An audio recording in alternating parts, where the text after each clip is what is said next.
Test. Test. That sound decent? Let's see. It's just straight up live now, so let's see if I can hear it in my telephone. Where the truth comes from.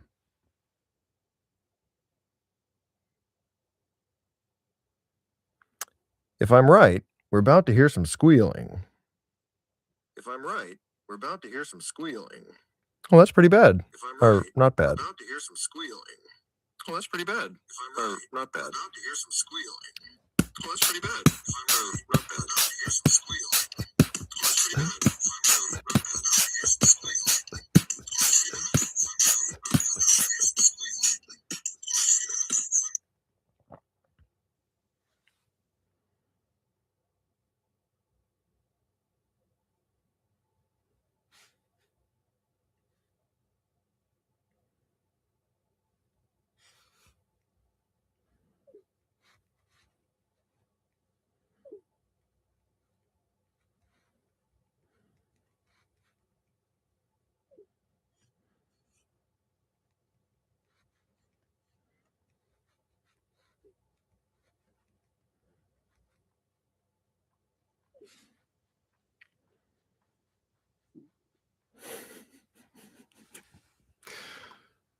Well, we're live.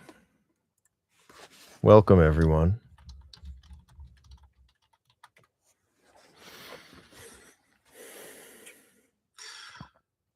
Well, we're live. Okay, well, I don't want to listen to that necessarily, but it's worth listening to.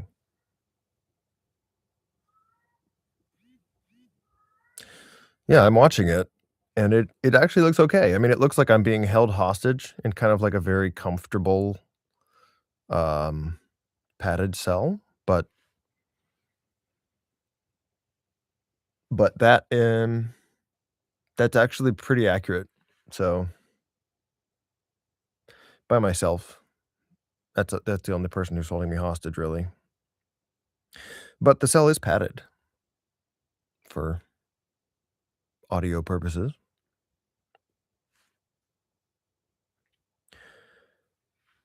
And the chair is comfortable. No, I got this chair because of its shape, not because the shape it was in, but the shape that it is. It's in pretty poor shape, but it is a good shape. So if it was in better shape, well, the cats have been at it.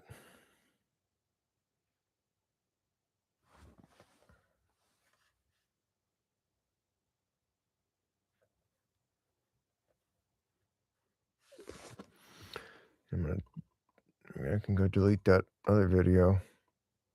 Because there is another video, another live, that was supposed to happen that never did. The event happened, but the live stream did not. And well, I'm over it, quite frankly. Let's see. Need to make sure there's an actual link to something like this in my bio. Copy link.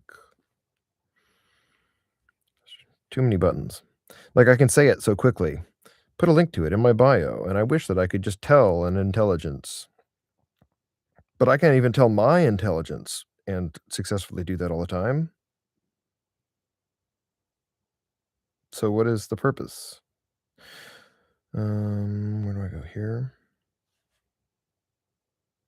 I guess there.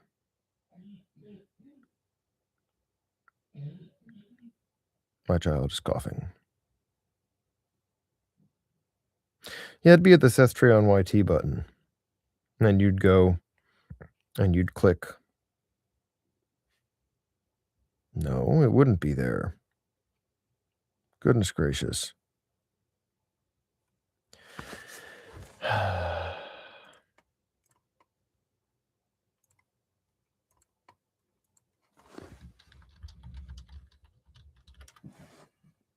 Where do I have to go for this?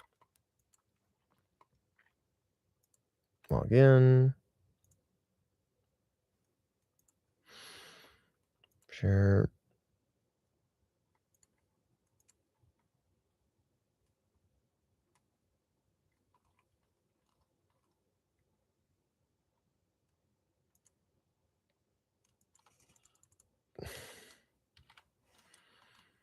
Mhm.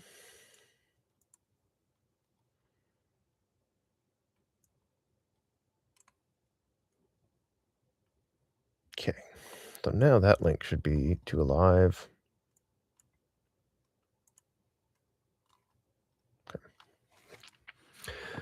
Well, it's almost time to start streaming.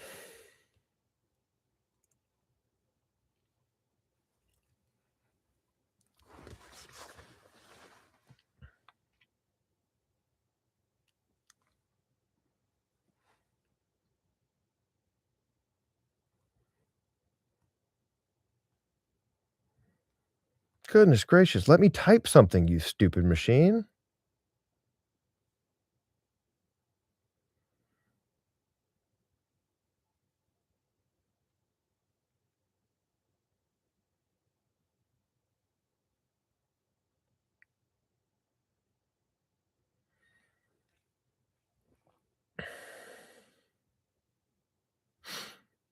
No, why is that button in the middle? I hate that that button's in the middle.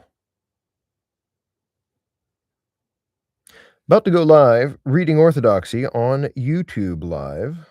If you'd like to join me, well, you probably should have done it when I filmed this, not when you saw it.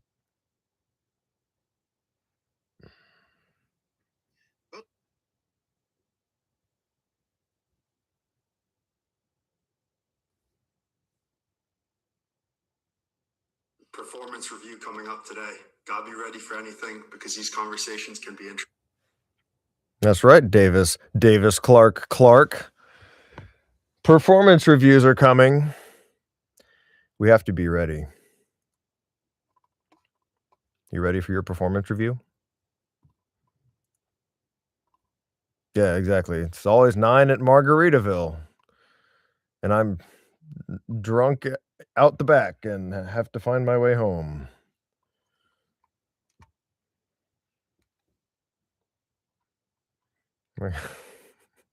I did keep my stapler.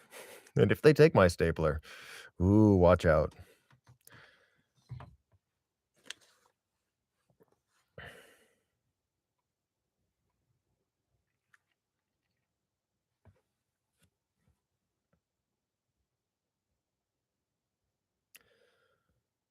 Well, there it is, 9 o'clock, ladies and gentlemen. Maybe just, I don't even know. It says there's 3 people here, but it's just gentlemen. Hello, father-in-law. My brother and my father-in-law are watching. I'm honored. Thank you. I understood that there was a question as to why I was doing this, and part of it is that if you have a hammer, everything looks like a nail. Now, I've spent a lot of time with hammers recently, and I can tell you hammers are useful for a lot of stuff. Like, if all you had was a hammer, you'd be able to do, like, functionally a decent amount of things. You can, like, carry stuff, like, leverage. You've got a lot of leverage with a hammer, obviously hitting, right? Um, but yeah, my hammer is I can make audiobooks, and so I decided to choose a book that I liked and make it. And this book, particularly, Orthodoxy, actually, hypostatically, this book particularly was Hannah's book in, I think, high school, which I am sort of jealous of a high school experience that would have gotten me to read Orthodoxy, but I read William Carlos Williams instead, and I like him too now. I don't like most of the stuff that I read, I guess, but this book, it changed my life very gradually, I think. Like an aircraft carrier rudder. Um, 'Cause so I found it by looking into C.S. Lewis, and I looked into who were his influences. Why was he the way he was? And this was one of the listed influences. And this was the book suggested, Orthodoxy. And immediately I knew it was written by someone that I understood because it was difficult to read, which is what I've heard about myself. And I think it felt like it was written by an overthinker, and therefore I understood. one of the reasons that I am so touched by the book is that I think it showed me a side of Christianity, a way to think about it that I wasn't even really aware that you were allowed to think about.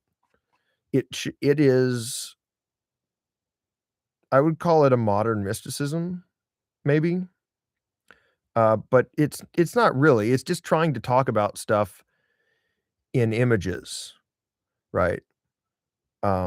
It's trying to express a feeling. He says it specifically in one of the chapters. He's, like, trying to convey a subtle feeling, and therefore, he has to use a lot of words. The same way if you want to, like, carve a really subtle portrait, you have to use a lot of little knife strokes or something. So, that being my preface, I'm going to start reading the book now. Orthodoxy by Gilbert Keith Chesterton.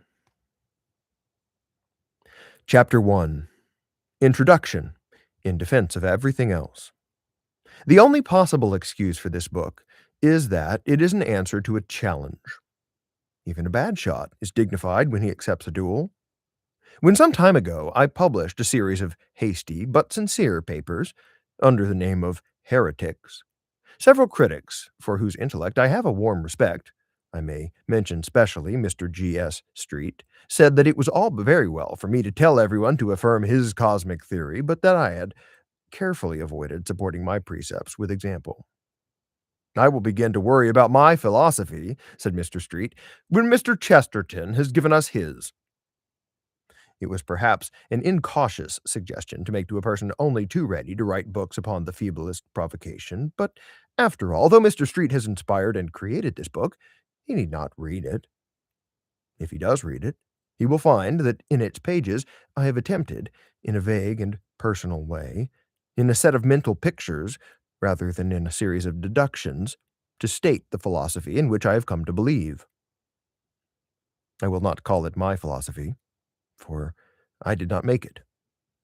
God and humanity made it, and it made me. I've often had a fancy for writing a romance about an English yachtsman who had slightly miscalculated his course and discovered England under the impression that it was a new island in the South Seas. I always find, however, that I'm either too busy or too lazy to write this fine work, so I may as well give it away for the purposes of philosophical illustration. There will probably be a general impression that the man who landed, armed to the teeth and talking by signs, to plant the British flag on that barbaric temple which turned out to be the pavilion at Brighton, felt rather fool. I'm not here concerned to deny that he looked a fool, but if you imagine that he felt a fool, or at any rate that the sense of folly was his sole or his dominant emotion, then you have not studied with sufficient delicacy the rich romantic nature of the hero of this tale. I told you it was hard to read. His mistake was really a most enviable mistake, and he knew it. If he was the man I take him for, what could be more delightful than to have in the same few minutes all the fascinating terror of going abroad, combined with all the humane security of coming home again? What could be better than to have all the fun of discovering South Africa without the What could be better than to have all the fun of discovering South Africa without the disgusting necessity of landing there? That's why I edit my audiobooks. What could be more glorious than to brace oneself up to discover New South Wales and then realize, with a gush of happy tears, that it was really old South Wales? This, at least, seemed to me the main problem for philosophers, and it is, in a manner, the main problem of this book. How can we contrive to be at once astonished at the world and yet at home in it? How can this queer cosmic town, with its many-legged citizens, with its monstrous and ancient lamps, how can this world give us at once the fascination of a strange town and the comfort and honor of being our own town? To show that a faith or a philosophy is true from every standpoint would be too big an undertaking even for a much bigger book than this. It's like 3/4 of an inch wide. It is necessary to follow one path of argument, and this is the path that I here propose to follow. I wish to set forth my faith as particularly answering this double spiritual need. The need for that mixture of the familiar and the unfamiliar, which Christendom has rightly named romance. For the word romance has in it the meaning, or the mystery and ancient meaning of Rome. Anyone setting out to dispute anything ought always to begin by saying what he does not dispute.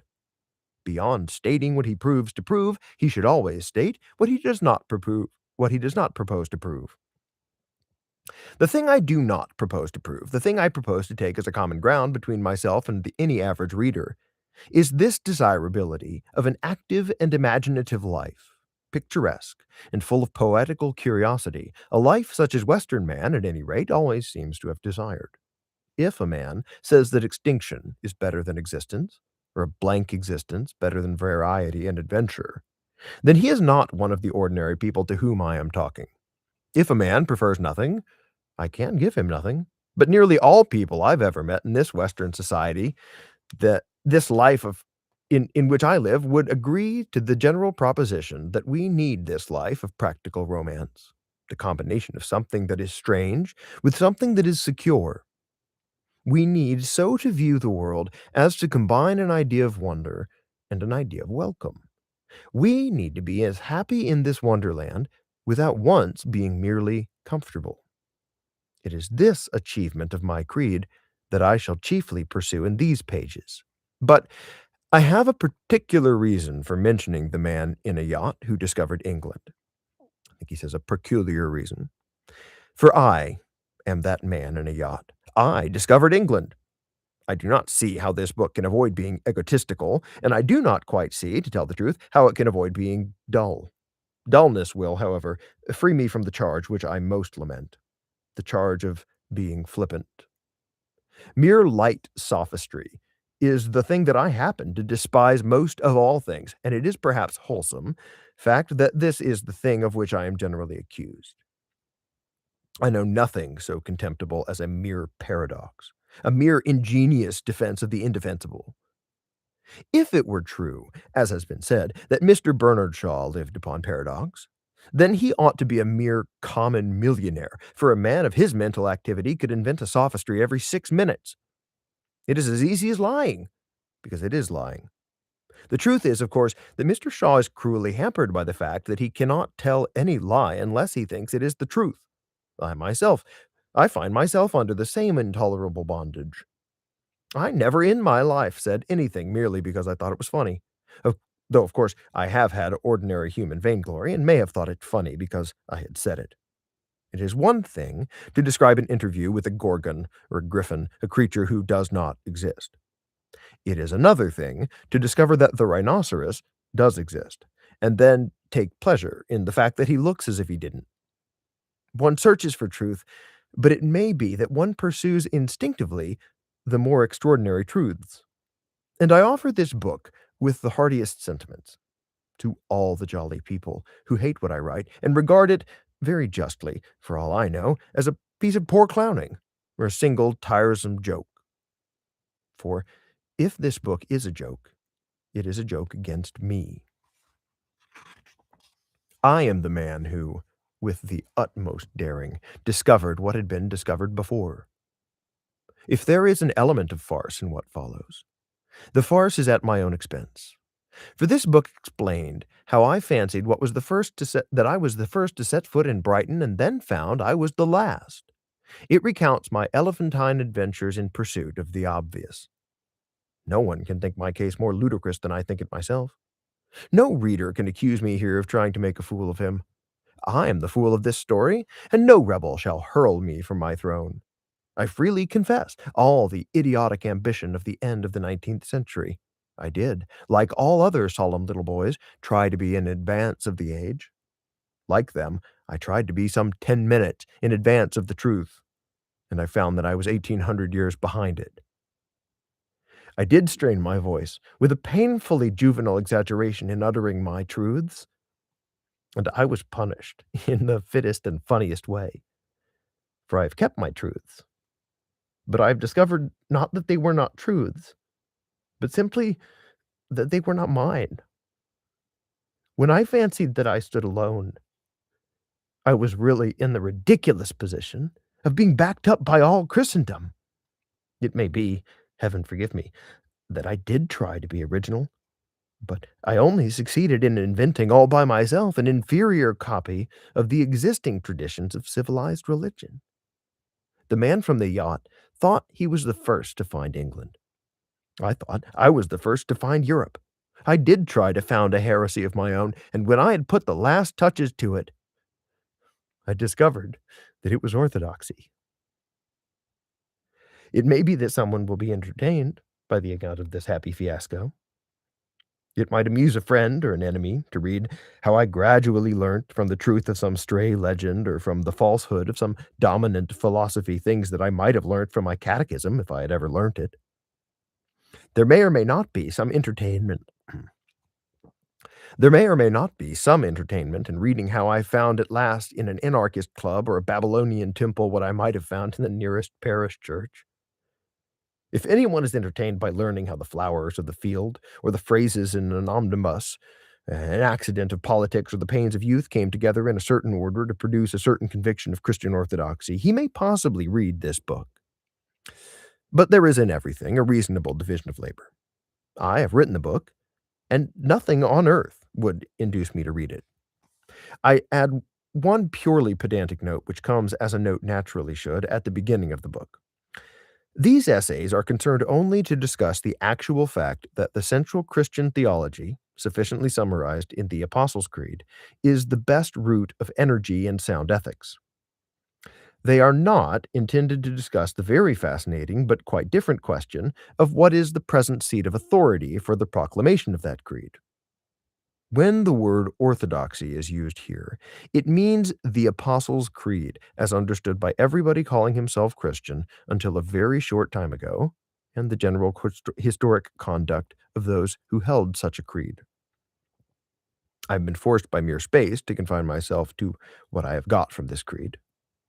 I do not touch the matter much disputed among modern Christians of where we ourselves got it.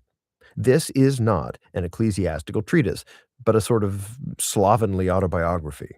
But if anyone wants my opinions about the actual nature of the authority, Mr. G.S. Street has only to throw me another challenge, and I will write him another book.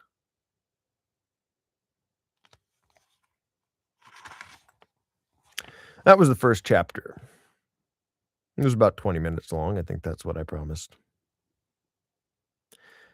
But I feel that the first chapter of this book is like the first bite of a burrito. Like, it's kind of all tortilla. Like, you did get some introduction, but the beginning of the thread, it's kind of like you've read the dust cover. So I might just continue this and read the second chapter. Chapter 2. The Maniac. Thoroughly worldly people never understand even the world. They rely altogether on a few cynical maxims which are not true. Once I remember walking with a prosperous publisher who made a remark which I had often heard before. It is indeed almost a motto of the modern world, yet I had heard it once too often, and I saw suddenly that there was nothing in it. The publisher said of somebody, "That man will get on. He believes in himself." And I remember that as I lifted my head to listen, my eye caught an omnibus, on which was written Hanwell. I said to him, "Shall I tell you where the men are who believe most in themselves? For I can tell you. I know of men who believe in themselves more colossally than Napoleon or Caesar. I know where flames the fixed star of certainty and success. I can guide you to the thrones of the supermen. The men who really believe in themselves are all in lunatic asylums." He said mildly that there were a good many men, after all, who believed in themselves and who were not in lunatic asylums. "Yes, there are," I retorted, "and you of all men ought to know them. That drunken poet, from whom you would not take a dreary tragedy, he believed in himself. That elderly minister with an epic, from whom you were hiding in a back room, he believed in himself. If you consulted your business experience instead of your ugly individualistic philosophy, you'd know that believing in himself is one of the commonest signs of a rotter. Actors who can't act believe in themselves, and debtors who won't pay. It would be much truer to say that a man will certainly fail because he believes in himself. Complete self-confidence is not merely a sin. Complete self-confidence is a weakness. Believing utterly in oneself is a hysterical and superstitious belief, like believing in Joanna Southcote. The man who has it has Hanwell written on his face as plain as it is written on that omnibus. And to all this, my friend, the publisher, made this very deep and effective reply. Well, if a man is not to believe in himself, in what is he to believe?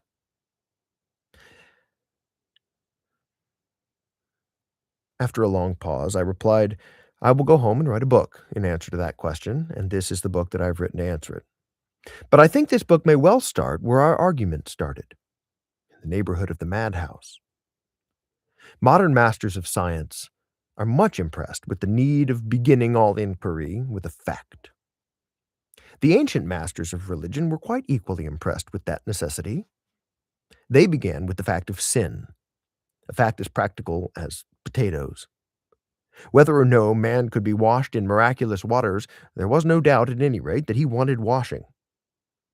But certain religious leaders in London, not mere materialists, have begun in our day not to deny the highly disputable water, but to deny the indisputable dirt. Certain new theologians dispute original sin, which is the only part of Christian theology which can really be proved. Some followers of the Reverend R.J. Campbell, in their almost too fastidious spirituality, admit divine sinlessness, which they cannot see, even in their dreams. But they essentially deny human sin, which they can see in the street. The strongest saints and the strongest skeptics alike took positive evil as the starting point of their argument.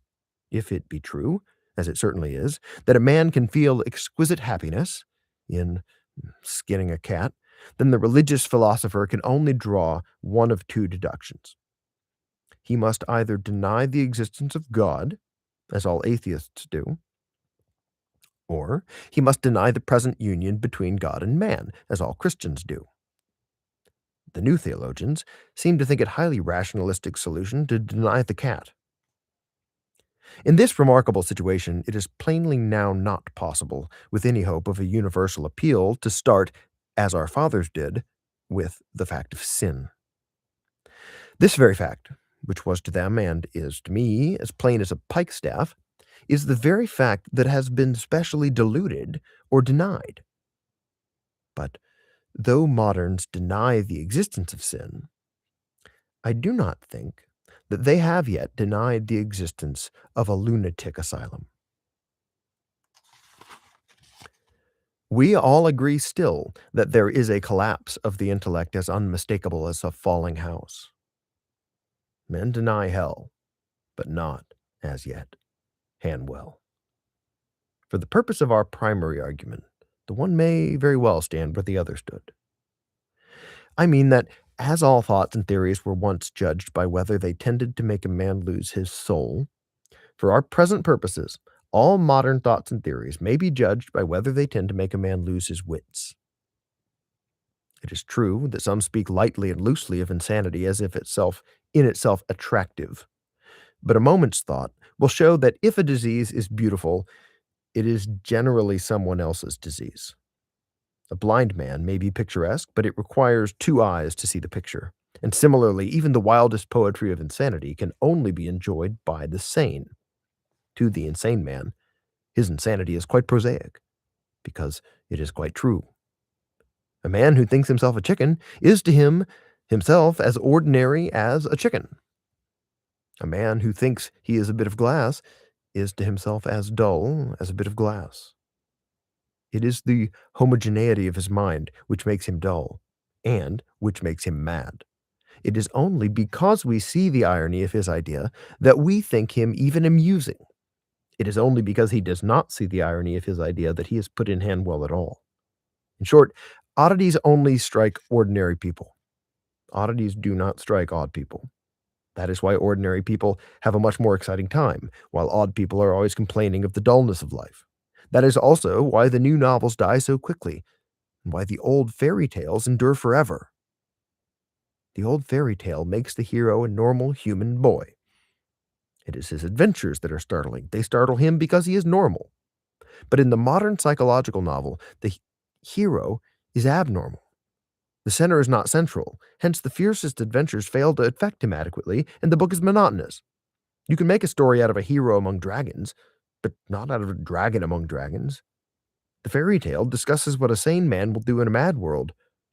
The sober, realistic novel of today discusses what an essential lunatic will do in a dull world. Let us begin, then, with the madhouse. From this evil and fantastic inn, let us set forth on our intellectual journey. Now, if we are to glance at the philosophy of sanity, the first thing to do in the matter is to blot out one big and common mistake. There is a notion adrift everywhere that imagination, and especially mystical imagination, is dangerous to man's mental balance. Poets are commonly spoken of as psychologically unreliable, and generally there is a vague association between breathing laurels in your hair and sticking straws in it. Facts and history utterly contradict this view. Most of the very great poets have been not only sane, but extremely businesslike. And if Shakespeare ever really held horses, it was because he was much the safest man to hold them. Imagination does not breed insanity.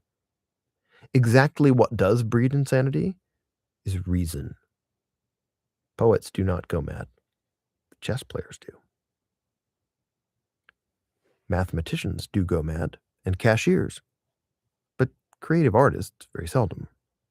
I am not, as will be seen, in any sense attacking logic. I only say that this danger does lie in logic, not in imagination. Artistic paternity is as wholesome as physical paternity. Moreover, it is worthy of remark that when a poet really was morbid, it was commonly because he had some weak spot of rationality on his brain. Poe, for instance, really was morbid, not because he was poetical, but because he was especially analytical. Even chess was too poetical for him. He disliked chess because it was full of knights and castles like a poem. He avowedly preferred the black discs of drafts because they were more like the mere black dots on a diagram. Perhaps the strongest case of all this is that only one great English poet went mad, Cowper, and he was definitely driven mad by logic, by the ugly and alien logic of predestination. Poetry was not the disease, but the medicine. Poetry partly kept him in health. He could sometimes forget the red and thirsty hell to which his hideous necessitarianism dragged him among the wide waters and the wide flat lilies of the Ouse. He was damned by John Calvin. He was almost saved by John Gilpin. Everywhere we see that men do not go mad by dreaming. Critics are much madder than poets. Homer is complete and calm enough. It is his critics who tear him into extravagant tatters. Shakespeare is quite himself. It is only some of his critics who have discovered that he was somebody else. And though St. John the Evangelist saw many strange monsters in his vision, he saw no creature so wild as one of his own commentators. The general fact is simple. Poetry is sane because it floats easily in an infinite sea. Reason seeks to cross the infinite sea, and so make it finite. The result is mental exhaustion, like the physical exhaustion of Mr. Holbein. To accept everything is an exercise. To understand everything is strain. The poet only desires exaltation and expansion, a world to stretch himself in. The poet only asks to get his head into the heavens.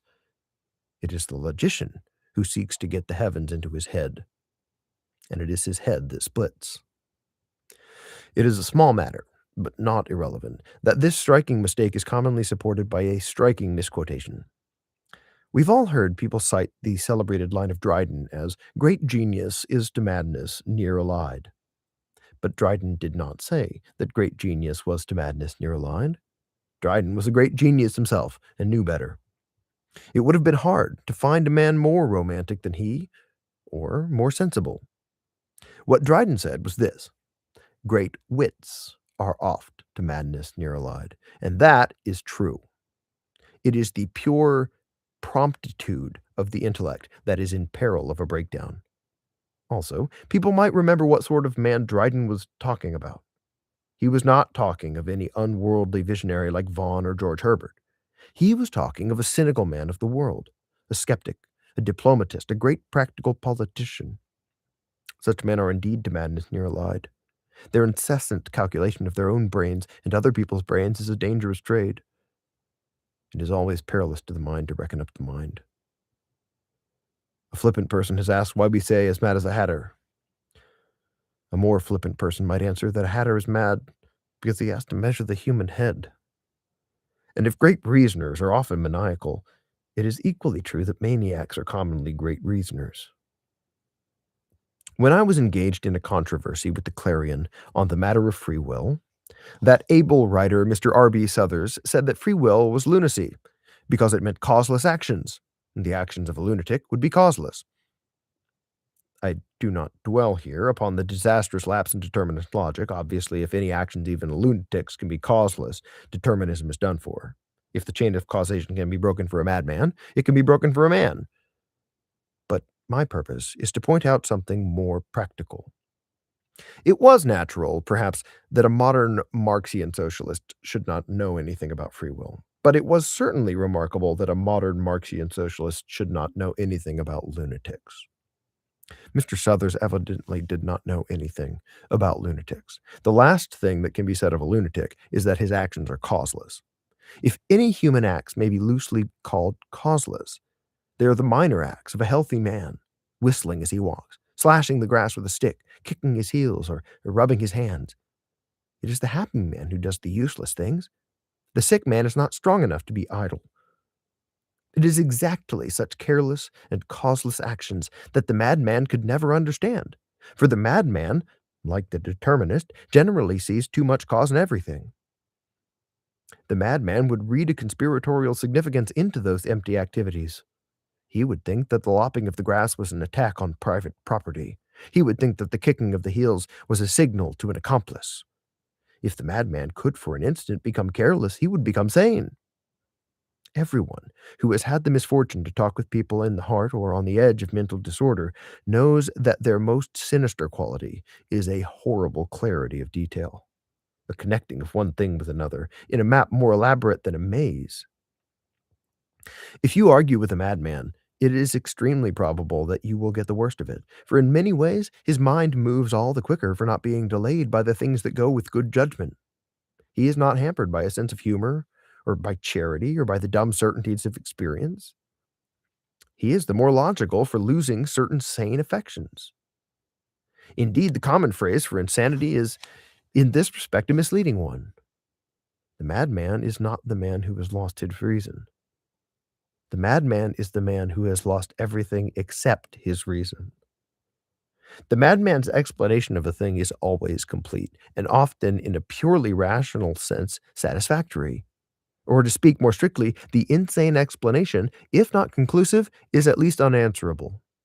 This may be observed especially in the two or three commonest kinds of madness. If a man says, for instance, that men have a conspiracy against him, you cannot dispute it by saying that all men deny that they are conspirators, which is exactly what conspirators would do. His explanation covers the facts as much as yours. Or, if a man says that he's the rightful king of England, it is no complete answer to say that the existing authorities call him mad, for if he were king of England, that might be the wisest thing for the existing authorities to do. Or, if a man says he is Jesus Christ, it is no answer to tell him that the world denies his divinity, for the world denied Christ's. Nevertheless, he is wrong. But if we attempt to trace his error in exact terms, we shall not find it quite so easy as we had supposed. Perhaps the nearest we can get to expressing it is to say this, that his mind moves in a perfect but narrow circle. A small circle is quite as infinite as a large circle, but though it is quite as infinite, it is not so large. In the same way, the insane explanation is quite as complete as the sane one, but it is not so large. A bullet is quite as round as the world, but it is not the world. There is such a thing as narrow universality. There is such a thing as a small and cramped eternity. You may see it in many modern religions. Now, speaking quite externally and empirically, we may say that the strongest and most unmistakable mark of madness is this combination between a logical completeness and a spiritual contraction. The lunatic's theory explains a large number of things, but it does not explain them in a large way. I mean that if you or I were dealing with a mind that was growing morbid, we should be chiefly concerned not so much to give it arguments as to give it air, to convince it that there was something cleaner and cooler outside the suffocation of a single argument. Suppose, for instance, it were the first case that I took as typical. Suppose it were the case of a man who accused everybody of conspiring against him. If we could express our deepest feeling of protest and appeal against this obsession, I suppose we should say something like this. Oh, I admit that you have your case and have it by heart, and that many things do fit into other things, as you say. I admit that your explanation explains a great deal, but what a great deal it leaves out. Are there no other stories in the world except yours? And are all men busy with your business? Suppose we grant the details. Perhaps when the man on the street did not seem to see you, it was only his cunning.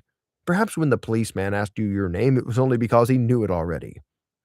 But how much happier you would be if you only knew that these people cared nothing about you. How much larger your life would be if yourself could become smaller in it. If you could really look at other men with common curiosity and pleasure. If you could see them walking as they are, in their sunny selfishness, their virile indifference, you would begin to be interested in them because they were not interested in you. You would break out of this tiny and tawdry theater in which your own little plot is always being played, and you would find yourself under a freer sky, in a street full of splendid strangers. Or suppose it were the second case of madness, that of a man who claims the crown. Your impulse would be to answer, all right, perhaps you are the King of England, but why do you care? Make one magnificent effort and you will be a human being, and look down on all the kings of the earth. Or it might be the third case, of the madman who called himself Christ. If we said what we felt, we should say, so, you're the creator and redeemer of the world. But what a small world it must be. What a little heaven you must inhabit, with angels no bigger than butterflies. How sad it must be to be God and an inadequate God. Is there really no life fuller and no love more marvelous than yours? And is it really in your small and painful pity that all flesh must put its faith? How much happier you would be. How much more of you there would be if the hammer of a higher God could smash your small cosmos, scattering the stars like spangles, and leave you in the open, free, like other men, to look up as well as down. And it must be remembered that the most purely practical science does take this view of mental evil. It does not seek to argue with it like a heresy, but simply snap it like a spell. Neither modern science nor ancient religions believes in complete free thought. Theology rebukes certain thoughts by calling them blasphemous. Science rebukes certain thoughts by calling them morbid. For example, some religious societies discouraged men more or less from thinking about sex. The New Scientific Society definitely discourages men from thinking about death. It is a fact, but it is considered a morbid fact. And in dealing with those whose morbidity has a touch of mania, modern science cares far less for pure logic than a dancing dervish. In these cases, it is not enough that the unhappy man should desire truth. He must desire health. Nothing can save him but a blind hunger for normality, like that of a beast. A man cannot think himself out of mental evil, for it is actually the organ of thought that has become diseased, ungovernable, and as it were, independent. He can only be saved by will or faith. The moment his mere reason moves, it moves in the old circular rut. He will go round and round his logical circle, just as a man in a third-class carriage on the inner circle will go round and round the inner circle unless he performs the voluntary, vigorous, and mystical act of getting out at Gower Street. Decision is the whole business here. A door must be shut forever. Every remedy is a desperate remedy. Every cure is a miraculous cure. Curing a madman is not arguing with the philosopher. It is casting out a devil. And however quietly doctors and psychologists say go to work in that manner, their attitude is profoundly intolerant, as intolerant as Bloody Mary. Their attitude is really this, that the man must stop thinking if he is to go on living. Their counsel is one of intellectual amputation. If thy head offend thee, cut it off. For it is better not merely to enter the kingdom of heaven as a child, but to enter it as an imbecile, rather than with your whole intellect to be cast into hell or Hanwell. Such is the madman of experience. He is commonly a reasoner, frequently a successful reasoner. Doubtless, he could be vanquished in mere reason, and the case against him put logically, but it can be put much more precisely in more general and even aesthetic terms. He is in the clean and well-lit prison of one idea. He is sharpened to one painful point. He is without healthy hesitation and healthy complexity. Now, as I explained in the introduction, I have determined in these early chapters to give not so much a diagram of a doctrine as some pictures from a point of view. And I have described at length my vision of the maniac for this reason, that just as I am affected by the maniac, so I am affected by most modern thinkers. That unmistakable mood or note that I hear from Hanwell, I hear also from half the chairs of science and seats of learning today, and most of the mad doctors are mad doctors in more senses than one. They all have exactly that combination of that we have noted, the combination of an expansive and exhaustive reason with a contracted common sense. They are universal only in the sense that they can take one thin explanation and carry it very far. But a pattern can still stretch on forever and still be a small pattern. They see a chessboard, white on black, and if the universe is paved with it, it is still white on black. Like the lunatic, they cannot alter their standpoint. They cannot make a mental effort and suddenly see it black on white. Take first the more obvious case of materialism. As an explanation of the world, materialism has a sort of insane simplicity. It has just the quality of the madman's argument. We have at once the sense of it covering everything and the sense of it leaving everything out. Contemplate some able and sincere materialist, as, for instance, Mr. McCabe, and you will have exactly this unique sensation. He understands everything, and everything does not seem worth understanding. His cosmos may be complete in every rivet and cogwheel, but still, his cosmos is smaller than our world. Somehow, his scheme, like the lucid scheme of the madman, seems unconscious of the alien energies and the large indifference of the earth. It is not thinking of the real things of the earth, of fighting people, or proud mothers, or first love, or fear on the sea. The earth is so very large, and the cosmos is so very small. The cosmos is about the smallest hole that a man can hide his head in. It must be understood that I am not now discussing the relation of these creeds to truth, but for the present solely their relation to health. Later in the argument, I hope to attack the question of objective verity. Here I speak only of a phenomenon of psychology. I do not, for the present, attempt to prove to Hegel that materialism is untrue, any more than I attempted to prove to the man who thought he was Christ that he was laboring under an error. I merely remark here on the fact that both cases have the same kind of completeness and the same kind of incompleteness. You can explain a man's detention at Hanwell by an indifferent public by saying that it is the crucifixion of God of whom the world is not worthy. The explanation does explain.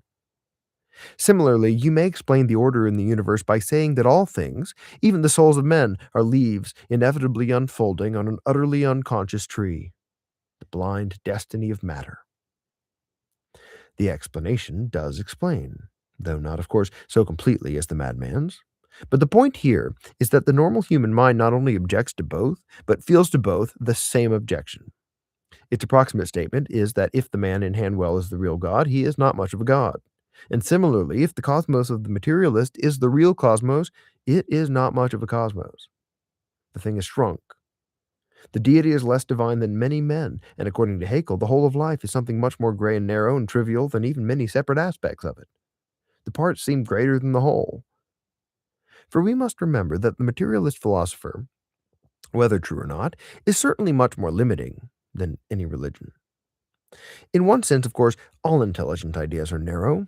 They cannot be broader than themselves. A Christian is only restricted in the same sense that an atheist is restricted. He cannot think Christianity false and continue to be a Christian, and the atheist cannot think atheism false and continue to be an atheist. But as it happens, there is a very special sense in which materialism has more restrictions than spiritualism. Mr. McCabe thinks me a slave because I am not allowed to believe in determinism. I think Mr. McCabe a slave because he's not allowed to believe in fairies. But if we examine the two vetoes, we shall see that his is really much more of a pure veto than mine. The Christian is quite free to believe that there is a considerable amount of settled order and inevitable development in the universe. But the materialist is not allowed to admit into his spotless machine the slightest speck of spiritualism or miracle. Poor Mr. McCabe is not allowed to retain even the tiniest imp, though it might be hiding in a pimpernel. The Christian admits that the universe is manifold and even miscellaneous, just as the sane man knows that he is complex. The sane man knows that he has a touch of the beast, a touch of the devil, a touch of the saint, a touch of the citizen. Nay, the really sane man knows that he has a touch of the madman. But the materialist world is quite simple and solid, just as the madman is quite sure he is sane. The materialist is sure that history has been simply and solely a chain of causation, just as the interesting person before mentioned is quite sure that he is simply and solely a chicken. Materialists and madmen never have doubts. Spiritual doctrines do not actually limit the mind, as do materialistic denials. Even if I believe in immortality, I need not think about it. But if I disbelieve in immortality, I must not think about it. In the first case, the road is open, and I can go so far as I like. In the second, the road is shut. But the case is even stronger, and the parallel with madness is yet more strange. For it was our case against the exhaustive and logical theory of the lunatic that right or wrong it gradually destroys his humanity. Now it is the charge against the main deductions of the materialist that, right or wrong, they gradually destroy his humanity. I do not mean only kindness. I mean hope, courage, poetry, initiative, all that is human. For instance, when materialism leads men to complete fatalism, as it generally does, it is quite idle to pretend that it is in any sense a liberating force. It is absurd to say that you are especially advancing freedom when you use only free will to destroy, when you only use free thought to destroy free will. The determinists come to bind, not to loose. They may well call their law the chain of causation. It is the worst chain that ever fettered a human being. You may use the language of liberty, if you like, about materialistic teaching, but it is obvious that this is just as inapplicable to it as in a whole as the same language when applied to a man locked up in a madhouse. You may say, if you like, that the man is free to think himself a poached egg. But it is surely a more massive and important fact that if he is a poached egg, he is not free to eat, drink, sleep, walk, or smoke a cigarette. Similarly, you may say, if you like, that the bold determinist speculator is free to disbelieve in the reality of the will. But it is much more massive and important fact that he is not free to raise, to curse, to thank, to justify, to urge, to punish, to resist temptations, to incite mobs, to make New Year's resolutions, to pardon sinners, to rebuke tyrants, or even to say thank you for the mustard. In passing from this subject, I may note that there is a queer fallacy to the effect that materialistic fatalism is in some way favorable to mercy, to the abolition of cruel punishments, or punishments of any kind. This is startlingly the reverse of the truth. It is quite tenable that the doctrine of necessity makes no difference at all, that it leaves the flogger flogging and the kind friend exhorting as before. But obviously, if it stops either of them, it stops the kind exhortation.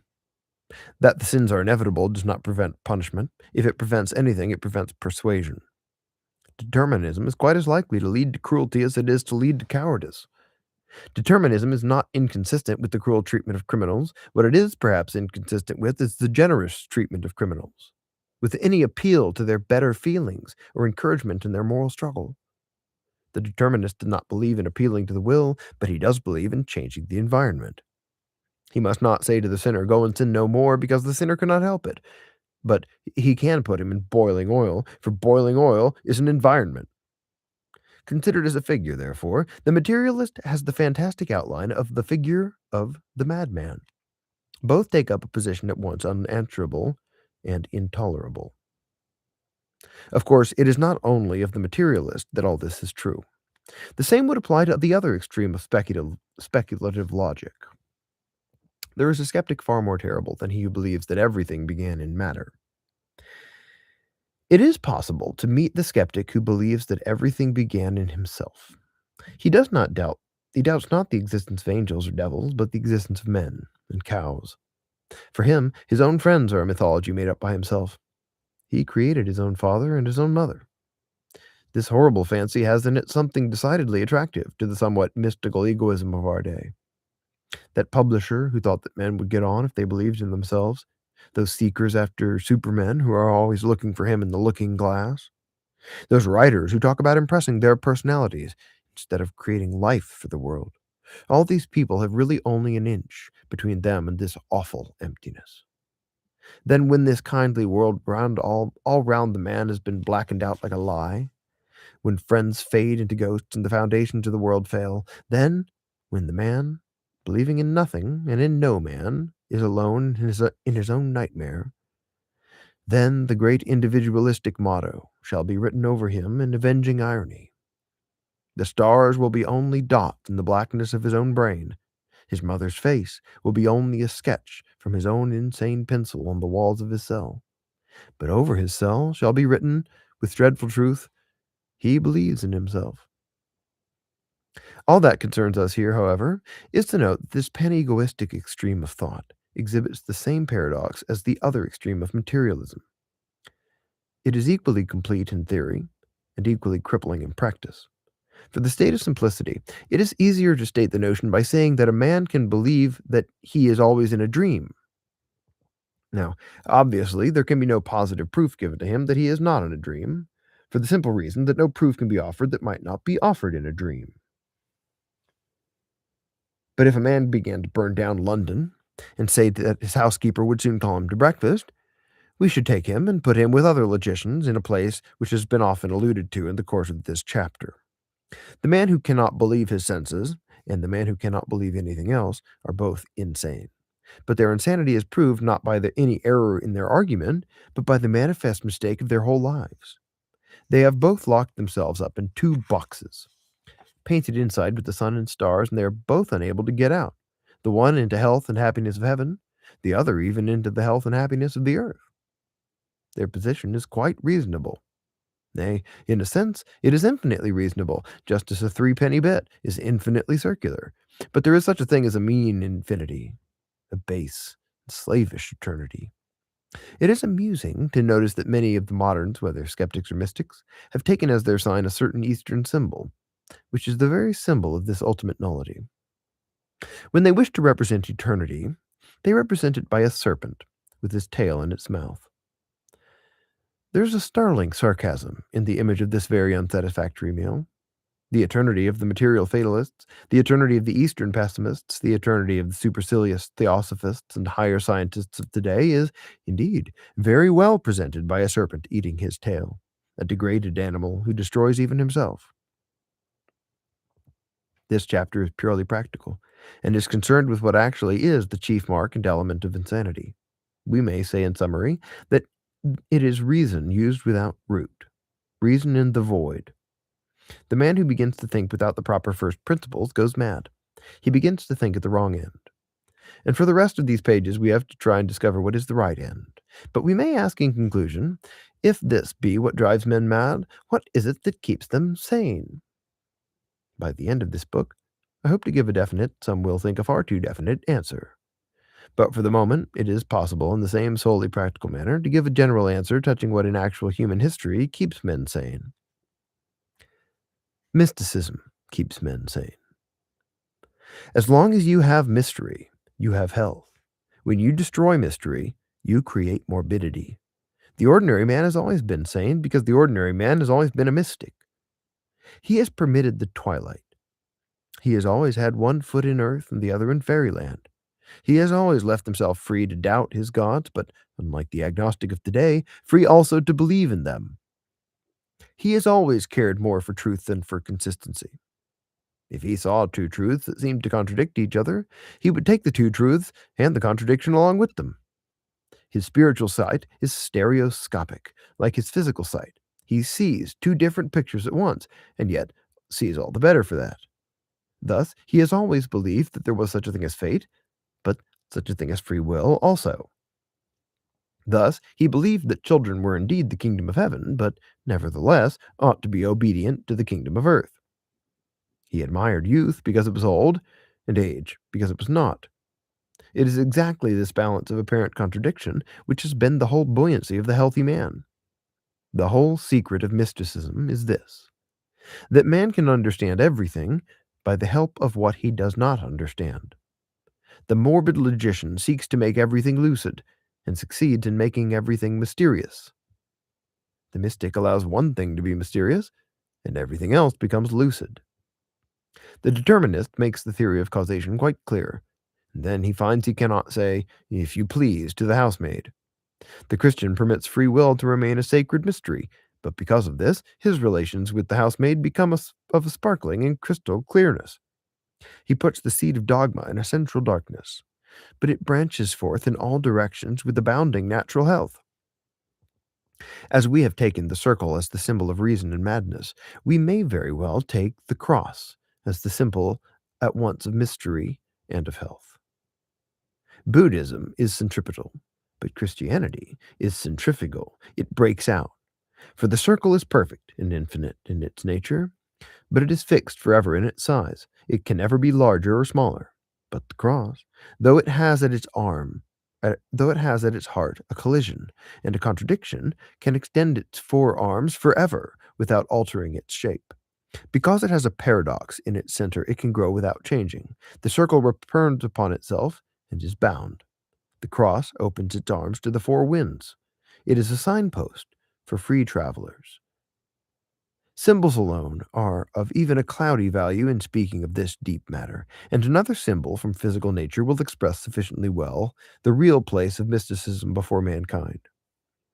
The one created thing which we cannot look at is the one thing in the light of which we look at everything. Like the sun at noonday, mysticism explains everything else by the blaze of its own victorious invisibility.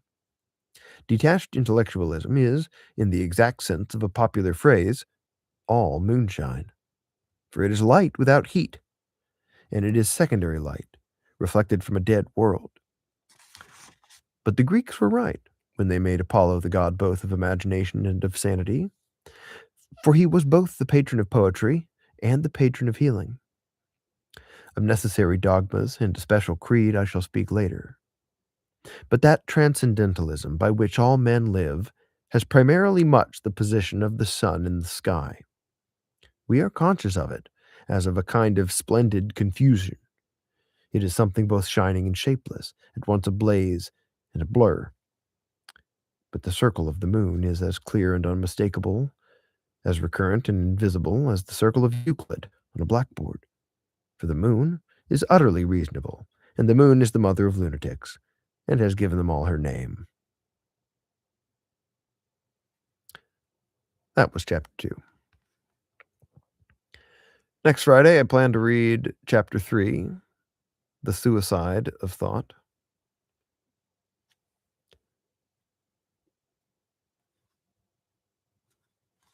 If I had to sum it up, I'd say reason is mortar, and bricks are something that you got to get off the truck. You can mix the mortar. You can make it whatever shape you want. It holds the bricks together. But you're not going to make the house out of mortar.